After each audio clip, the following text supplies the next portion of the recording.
अस्सलाम वालेकुम रहमतुल्लाहि व बरकातहू। तो स्टूडेंट आज जो है ना हम रियल एनालिसिस में देख रहे हैं कि कोई क्वेश्चन हमें दिया हो और कहा जाए कि क्या ये रीमान इंटीग्रल है या नहीं, तो किस तरीके से हम क्वेश्चन को सॉल्व करते हैं और ये बात बताते हैं।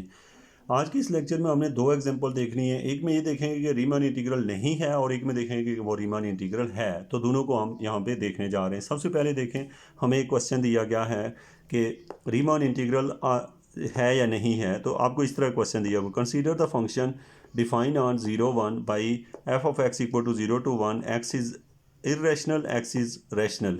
यानी कि ये हमें एफ ऑफ एक्स दे दिया गया और पूछा गया है कि show that F is not Riemann integral. ये बात आपने शो करनी है कि एफ रीमान इंटीग्रल नहीं है। एफ मीन के एफ ऑफ एक्स, ये जो कीमत दी हुई है ये रीमान इंटीग्रल नहीं है। अब स्टूडेंट पहली बात तो ये है कि आपका सवाल क्या है कि रीमान इंटीग्रल है या नहीं है। तो पहली एग्जांपल में हम देखेंगे कि रीमान इंटीग्रल है, दूसरे नहीं है, और दूसरी में हम देखेंगे कि है। यानी कि क्या, एक दूसरा सवाल देखेंगे। अब हम पैटर्न देखते हैं क्या है।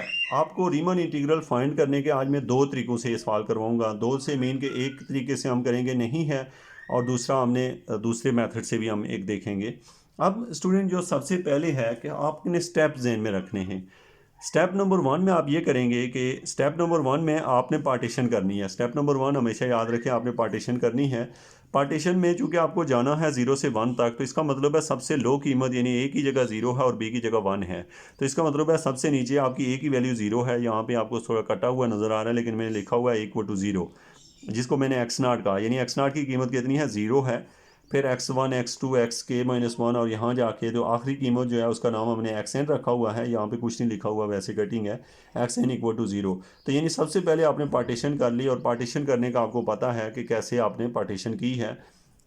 तो यहाँ पे मैंने फिर से पार्टीशन एक दफ़ा दिखा देता हूँ आपको कि आपने पार्टीशन जब की है तो आपने लिख दिया है, एक तो पी लिखा है, और पी में आपने इसको नाम दे दिया। पहला आ गया 0 को ही हम लोगों ने एक्स नाट कहा हुआ है, और उसी चीज़ को हम ए भी कहा करते हैं अक्सर। तो आप इसको बस समझें, पहला नंबर आ गया 0, दूसरा नंबर सपोज उसका नाम है x1, तीसरे का x2, इस तरह चलते चलते कहीं पे आता है xk-1, उससे आगे जाएं तो xk, इससे आगे चलते जाएं तो यहाँ पे आखिर पे जाके xn, जिसकी कीमत हमें दी हुई है 1। तो ये आपको सारी वैल्यूज़ गिवन है। ये पार्टीशन आपने करी, तो पहला नंबर स्टेप आपने ये लिखना है, कंसीडर द पार्टीशन। तो आपने ऐसे पार्टीशन लिख ली है। अब स्टूडेंट स्टेप नंबर 2 में आप क्या करते हैं, फिर आप ये लिखते हैं then the kth sub interval. अब kth सब इंटरवल देखा जाता है और उसमें m और कैपिटल M निकालते हैं। तो अब आप स्टूडेंट, आपसे सवाल है कि स्टेप नंबर 2 क्या करते हैं। तो आप कहते हैं हम स्मॉल m और कैपिटल M निकालते हैं। अब स्मॉल m के और कैपिटल M के कैसे निकालेंगे, क्योंकि ऊपर हमें डेफिनेशन दी हुई है। डेफिनेशन ये है कि जब एफ ऑफ एक्स जो है वो ज़ीरो होगा, जब एक्स क्या होगा, इरेशनल होगा, और एक्स जो है वो रैशनल हो तो 1 लिया जाएगा। अब यहाँ पे समझने की बात ये है कि एम के को हमने ले लिया 0 और कैपिटल एम के को हमने लिया 1। ये क्यों? क्योंकि आपको पता है कि जब आप पार्टीशन में, यानी कि आप ये देखें कि ये एम के होता क्या है और कैपिटल एम के क्या होता है, इसको आपको समझो ये क्या होते हैं। ये मैं यहाँ से आपको दिखा देता हूँ ये क्या वैल्यूज़ होती हैं।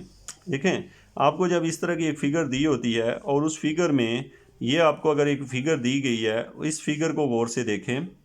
तो इस फिगर में एक वैल्यू जो है ना वो है, याद रखें ये ग्राफ मैंने जनरल लिया है, ये एफ ऑफ एक्स के लिए मैंने जनरल ग्राफ लिया हुआ है। आपने जो बात यहाँ पे समझनी है वो मैं ये समझाना चाहता हूँ कि आपने कीमतें कैसे होती हैं।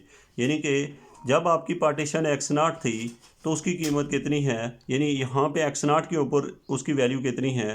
फिर इसी तरीके से एक्स नाट के बाद यहाँ पे होगा आपका x1, फिर क्या होगा यहाँ पे x2, यहाँ पे क्या होगा x3। तो अब आपको पता है एक्स नाट के ऊपर जो है एम क्या होगा, x1 पे क्या होगा, x2 पे क्या होगा। यानी इस बात को अगर आप समझें तो यहाँ पे जो आपके पास है एम के क्या किया जाता है, इन दोनों में से कोई एक लाइन होती है। मीन एम के हम जनरली दरमियान में से कोई एक पॉइंट ले रहे होते हैं। इनमें से दो लाइनों में से जो छोटी लाइन होती है उसे हम स्मॉल एम कहते हैं, और जो बड़ी होती है वो उसको हम कैपिटल एम कहते हैं, एम के और एम के कहते हैं।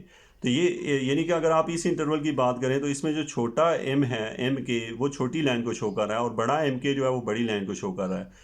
अब आपका ये है कि इस क्वेश्चन के लिहाज से तो एम के चले बदल रहे हैं, लेकिन चूंकि जो क्वेश्चन हमें दिया गया है उस क्वेश्चन के रिस्पेक्ट से अगर देखें तो इसके दो ही जवाब हैं क्या जवाब है? एक ज़ीरो और एक वन है। तो अब आपको पता है कि एफ ऑफ एक्स के आंसर ही दो हैं हमें, यानी कि एक ज़ीरो है और दूसरा वन है। इसका मतलब ये हुआ कि जब एम के जो है छोटा एम के ज़ीरो लिया जाएगा और कैपिटल एम के वन होगा, क्योंकि अदर कोई वैल्यू है ही नहीं। तो हमें छोटा एम के और बड़े एम के का पता चल गया, क्योंकि छोटा एम के कम होता है और बड़ा एम के ज़्यादा। तो ये आपने दोनों लिख लिए। अच्छा, इसमें M1 की वैल्यू भी ज़ीरो है, M2 की वैल्यू भी ज़ीरो है, यानी small M1 small M2 small M3 सारे। इस तरह capital M1 capital M2 capital M3 ये सारे यहाँ पे हमें गिवन है। अब स्टूडेंट ये हमने ले लिए। अब इसके अंदर जाके हमने देखा तो ये आपका स्टेप 2 होता है। तो पहले स्टेप में आप पार्टीशन करते हैं। स्टेप नंबर 2 में आप लोग क्या निकालते हैं? स्मॉल एम के और कैपिटल एम के की वैल्यू निकालते हैं। ये हम दूसरी एग्जांपल देखेंगे, वहाँ भी आप सीखेंगे तो आपका ये बात क्लियर हो जाएगी कि एम के और कैपिटल एम के हम कैसे निकाला करते हैं। अब स्टूडेंट ये इसको मैं स्टेप 2 ही कह रहा हूँ, इसको आप 3 भी कह सकते हैं। फिर आप ये करते हैं कि अब लोअर रिमांड सम भी निकालते हैं और अपर लोअर ठीक है रिमांड सम और अपर रिमांड सम की डेफिनेशन लिखते हैं। अब लोअर रिमांड सम की डेफिनेशन होती है सम ऑफ एम के डेल्टा एक्स के, यानी कि इसमें स्मॉल एम के यूज़ हुआ है, इक्वल टू।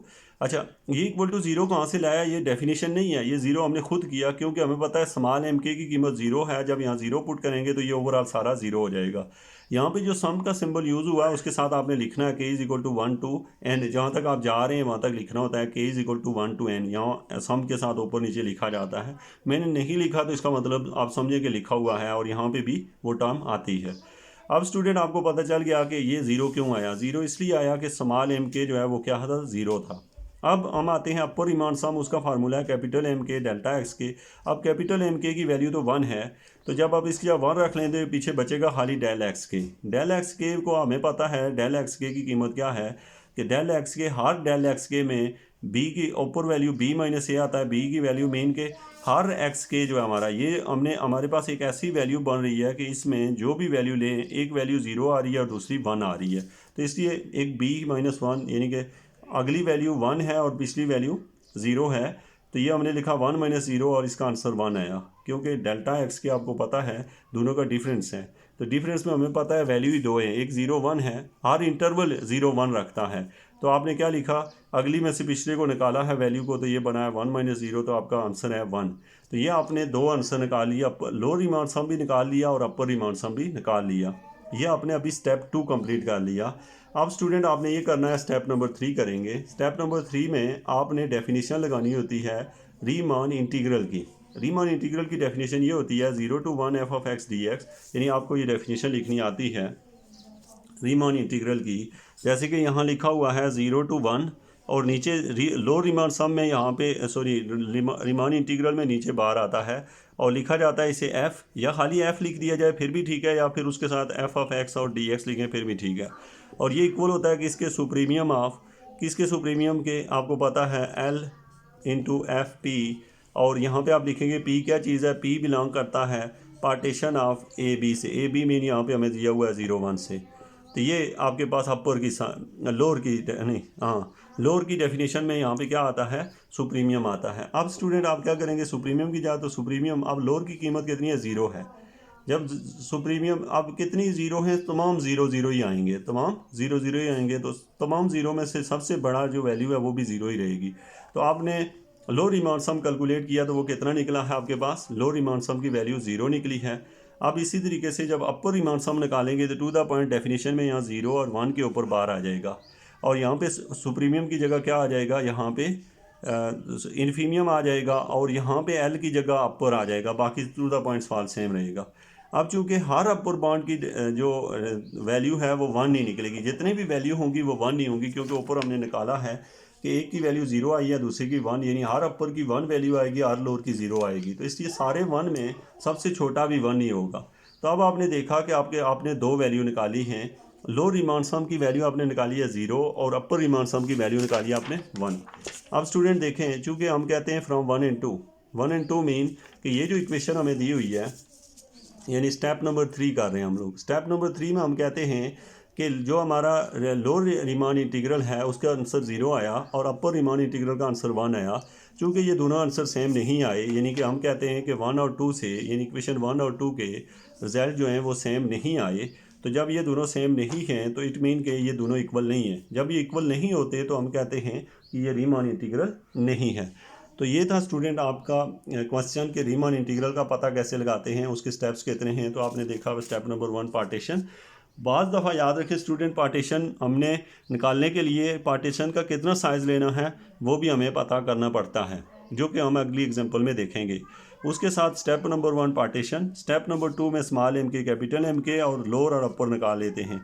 इसको पढ़ते हैं लोअर रीमान सम और इसको पढ़ते हैं अपर रीमान सम। स्टेप नंबर 3 में लोअर रीमान इंटीग्रल और अपर रीमान इंटीग्रल निकालते हैं और उन दोनों के आंसर अगर सेम आ जाएं तो वो रीमान इंटीग्रल होता है।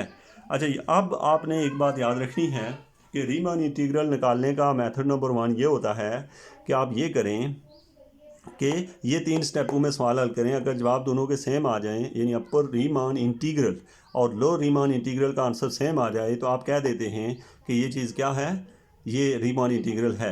अब स्टूडेंट हम जाते हैं अपने क्वेश्चन नंबर 2 पे, जिसमें हमने शो करना है कि वो रीमान इंटीग्रल है या नहीं है। तो बल्कि उसको हम रीमान इंटीग्रल शो करने जा रहे हैं, लेकिन इस मेथड से नहीं करेंगे, ये दूसरा मेथड है। हमारे पास क्वेश्चन है, आपको ये क्वेश्चन दे दिया गया है कि show that F of x sine x is Riemann integral over 0 to 2 पाई। ये आपको कहा गया है कि आपको F of x sine x को रीमान इंटीग्रल शो करें। अब पहली बात है कि रीमान इंटीग्रल शो करने के 2 तरीके हैं। एक तो वो जो पहले आपने देखा है, एक ये कि जो जिससे हम देखने लगे हैं। अच्छा, अब स्टूडेंट इसका भी पहला स्टेप वही होता है। स्टेप 1 में आप पार्टीशन करते हैं, लेकिन याद रखें कि अब इसकी कीमत 0 to 2 पाई दी हुई है। अब देखें स्टूडेंट, आपने पार्टीशनें कितनी करनी है, यानी कि आपको ये चीज़ दी हुई है। यहाँ से आप अगर समझें कि मुझे ये कहा जाए कि यहाँ से लेके 0 से लेके 2 पाई तक वैल्यू दी हुई है, तो इसके पार्ट बनाएं। अब पार्टीशनें बनाने के लिए आपने कितनी कितनी पार्टीशन लेनी है उसको डिफाइन करना पड़ेगा आपको। तो आप यानी कि कितना डेल एक्स का साइज़ लेना चाहते हैं। डेल एक्स का साइज़ हम ऐसे निकालते होते हैं, b-a divided by n। b जो होता है आखिरी कीमत को कहते हैं, a जो होता है शुरू वाली वैल्यू को कहते हैं, और n मीन के जितनी पार्टीशनें करना चाहते हैं। आप अगर 10 करना चाहते हैं तो यहाँ पे नीचे n की जगह 10 लिखें, 50 करना चाहते हैं तो 50 लिखें, लेकिन आप जनरल अगर क्वेश्चन को हल कर रहे हैं तो यहाँ पे n लिखें। तो ये आपने डेल एक्स को डिफाइन किया, जो कि बनेगा क्या हमारे पास 2 pi minus 0 divide by n. 2 pi minus 0 divide by n, जिसे सिंप्लीफाई करें तो ये मेरे पास आता है, जो टोटल वैल्यू दे रहा है वो बनेगा 2 पाई डिवाइडेड बाई एन। तो ये मेरे पास जो है ना, यहाँ पे जो सब इंटरवल है वो हमने ये ले लिया। लेकिन होप्स हो कि शायद कि ये हमें जो है क्वेश्चन में मुझसे शायद भाई मिस्टेक ये लिखा हुआ है कि 0 to 2 पाई नहीं है, यहाँ पाई बाई 2 है। यहाँ पे अगर ये ऐसे ही करना है, अगर यहाँ पाई बाई 2 होगा, यानी आपने जाना है 0 से पाई बाई 2 तक, तो फिर क्या होगा, ये pi by 2 minus 0 divide by n. आप समझ गए होंगे, पाई बाई 2 मीन बी की वैल्यू पाई बाई 2 हो गई, ए की वैल्यू 0 हो गई और एन की जगह एन लिखा, तो इसको डिवाइड करें तो बनता है पाई बाई 2 एन।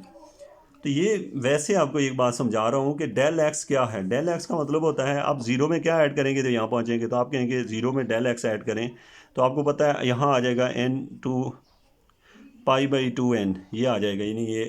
फिर उससे आगे फिर इसमें एक दफ़ा ये फिर ऐड करेंगे तो यहाँ पे क्या आएगा 2 पाई बाई 2 n। फिर मैं इसको बता देता हूँ आपको कि इंटरवल साइज़ आपने क्या लिया और कैसे इसको पार्टीशन कैसे करनी है। गौर से देखें, ये जा रही है लाइन, शुरू में ये 0 था, यहाँ जाके ये पाई बाई 2 है।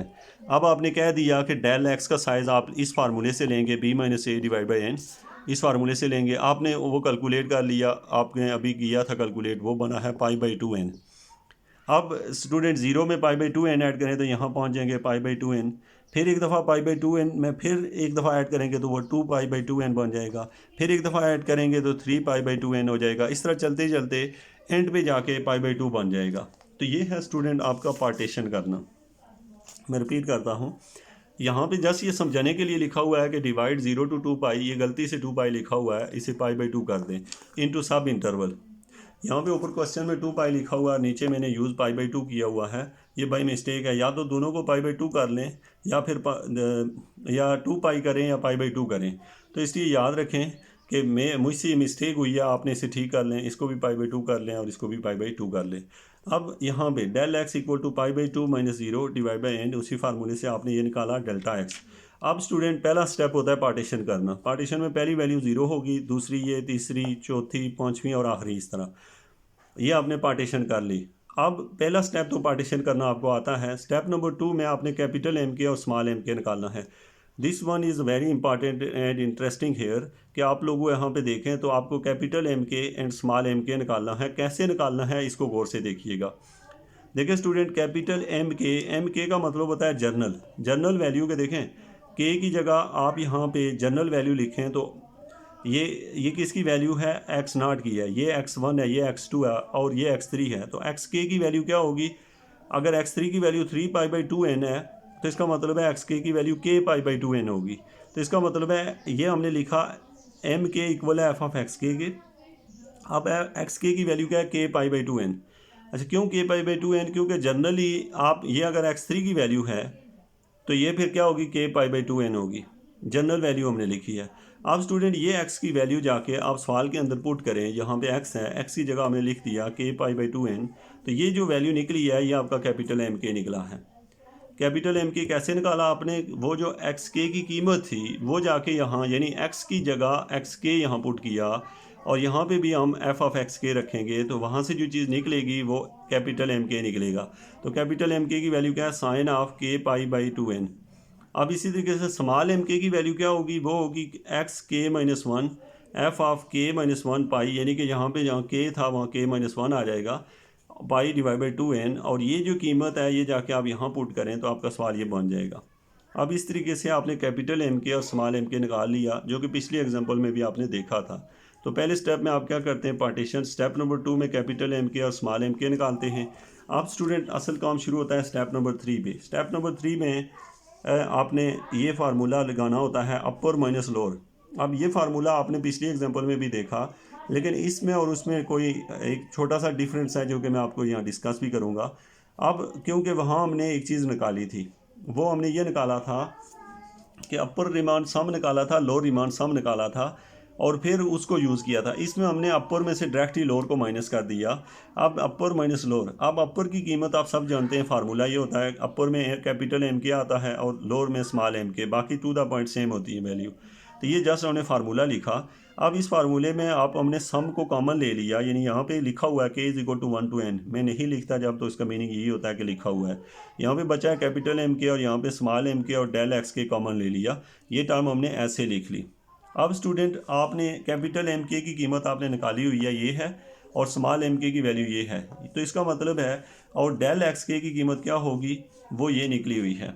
डेल एक्स के की वैल्यू यहाँ निकली हुई है, क्योंकि जनरल वैल्यू जो है ना π/2 है, यानी कि गैप जो है ना हमने हर एक के दरमियान में गैप π/2n का लिया हुआ है। तो आपको इन तीनों वैल्यू का पता है, इसका भी पता है आपको, इसका भी पता है और इसका भी पता है। इसकी वैल्यू आपने यहाँ निकाली हुई है, एक की वैल्यू ये निकली हुई है और एक की वैल्यू ये है। ये वैल्यूज़ यहाँ पुट करें सवाल के अंदर, यानी कि अपर माइनस लोअर में ये आपने कैपिटल एम के की वैल्यू पुट की, स्मॉल एम के की और डेल एक्स के की वैल्यू पुट कर ली। अब यहाँ पे जब आपने वैल्यू पुट की है तो ये जो पुट आने के बाद वैल्यू आई है ये less than equal to π/2n है।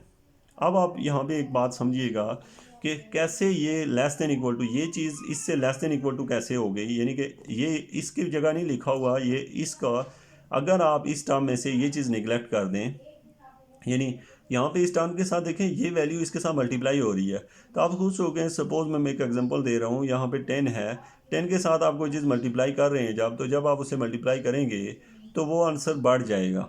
बढ़ जाने का मतलब कि अगर आप इस पूरी टर्म में से ये हिस्सा निगलेक्ट कर रहे हैं, यानी ये वाला हिस्सा निगलेक्ट कर दें, तो ये वाली वैल्यू फिर ये वाली वैल्यू बड़ा जवाब देगी। ठीक है, ये वाली वैल्यू बड़ा आंसर देगी। ये वाली बात मैं आपको समझा देता हूँ, क्योंकि कैसे ये हमने किया है। ऐसे है कि जैसे मुझे कोई बंदा कहता है कि साइन एक्स को मल्टीप्लाई करो π/2n से, तो मैं कहूँगा कि ये लेस देन इक्वल टू है π/2n। ऐसा क्यों लिखा मैंने, किसी ने पूछा ऐसा क्यों, तो हमारा मेरा जवाब होगा कि भाई जो साइन एक्स है इसका सबसे बड़ा जवाब 1 होगा, इसका सबसे बड़ा जवाब 1 होगा। अगर मैं इसे 1 रख के इससे मल्टीप्लाई करूँगा तो तब भी π/2n आएगा। लेकिन अगर कोई और, चूँकि साइन एक्स का जवाब 1 से बड़ा होता ही नहीं है, सपोज 0.1 हुआ, तो जब मैं 0.1 से इस नंबर को मल्टीप्लाई करूँगा तो स्टूडेंट मेरे पास ये जवाब और कम आएगा। कम कैसे, जैसे देखें ना, मिसाल में देता हूँ आपको कि कोई आपसे कहता है साइन एक्स मल्टीप्लाई बाई 10 है। अब आपको पता है कि मैं इसको लिख सकता हूँ less than equal to 10। Reason क्यों ऐसे लिखूँगा, क्योंकि अगर साइन एक्स की वैल्यू 1 रखूँगा तो ये वाकई इक्वल टू 10 आ जाएगा। लेकिन अगर एक्स की जगह को और वैल्यू रखूँगा जैसे 0.1 इंटू 10, तो ये मेरे पास आंसर 1 दे देगा, जो कि अब क्या आ जाएगा, ये चीज़ जो है जब 1 देगा तो 1 10 से छोटा आ जाएगा। यानी कि साइन को छोड़ने से फ़ायदा ये होता है कि वो टर्म बड़ी हो जाती है, क्योंकि साइन जो है उसको या तो बराबर कर सकता है या उसको छोटा कर सकता है। यानी कि साइन एक्स जो है इसके साथ मल्टीप्लाई होके इस टर्म को छोटा कर रहा है, तो इस टर्म को निगलेक्ट करने की वजह से ये टर्म आप बड़ी हो जाएगी या बराबर हो जाएगी। तो होप्स हो कि आप इस लाइन को समझ चुके होंगे कि अगर आपने ये टर्म निगलेक्ट कर दी तो इन दैट केस π/2n जो है ये बचा, खाली बचा, हमने कहा लेस देन इक्वल टू। तो इसको हम लिख सकते हैं कि इस टर्म का नाम अगर हम एप्सिलॉन रख लें, इस टर्म का नाम हम अगर एप्सिलॉन रख लें तो ये मेरे पास क्या आ गया, एप्सिलॉन। तो अब ये लेस देन एप्सिलॉन है। एप्सिलॉन हमने क्या ले लिया, एप्सिलॉन कोई नंबर है जो π/2n से बड़ा है, यानी कोई भी नंबर है, तो हमने इसका नाम एप्सिलॉन रख लिया। तो अब हमने इसको लिख दिया अपर minus lower less than epsilon. याद रखें कि ये जो डेफिनेशन है अपर minus lower less than epsilon, इसको हम एक थ्योरम कहते हैं, काशी जो इंटीग्रल थ्योरम है उसके मुताबिक हमने, जो कि हमने अभी पढ़ा नहीं है, इससे नेक्स्ट लेक्चर में हम पढ़ेंगे। ये जो है ना थ्योरम से, जिसको हम कहते हैं काशी थ्योरम, काशी थ्योरम से ये बात हमने साबित कर दी है कि ये इससे लेस आ रहा हो तो फिर इसका मतलब है कि ये रीमन इंटीग्रल है। अब स्टूडेंट आपका जो मेन इशू है वो ये है कि आपके पास जो रीमन इंटीग्रल होता है वो कैसे चेक करते हैं और नहीं होता कैसे करते हैं। याद रखें कि इस क्वेश्चन को आप पैटर्न नंबर 2 से, जो ऊपर हमने पहली एग्जांपल देखी थी, उस तरीके से भी हल किया जा सकता था और इस तरीके से भी किया जा सकता है। तो इन दोनों तरीक़ों का आप इस्तेमाल कर सकते हैं इस और यानी दोनों मेथड दोनों क्वेश्चनों पे अप्लाई किए जा सकते हैं। इसके रेलिवेंट अगर क्वेश्चन है तो आप लोग कमेंट कीजिएगा। Thank you very much.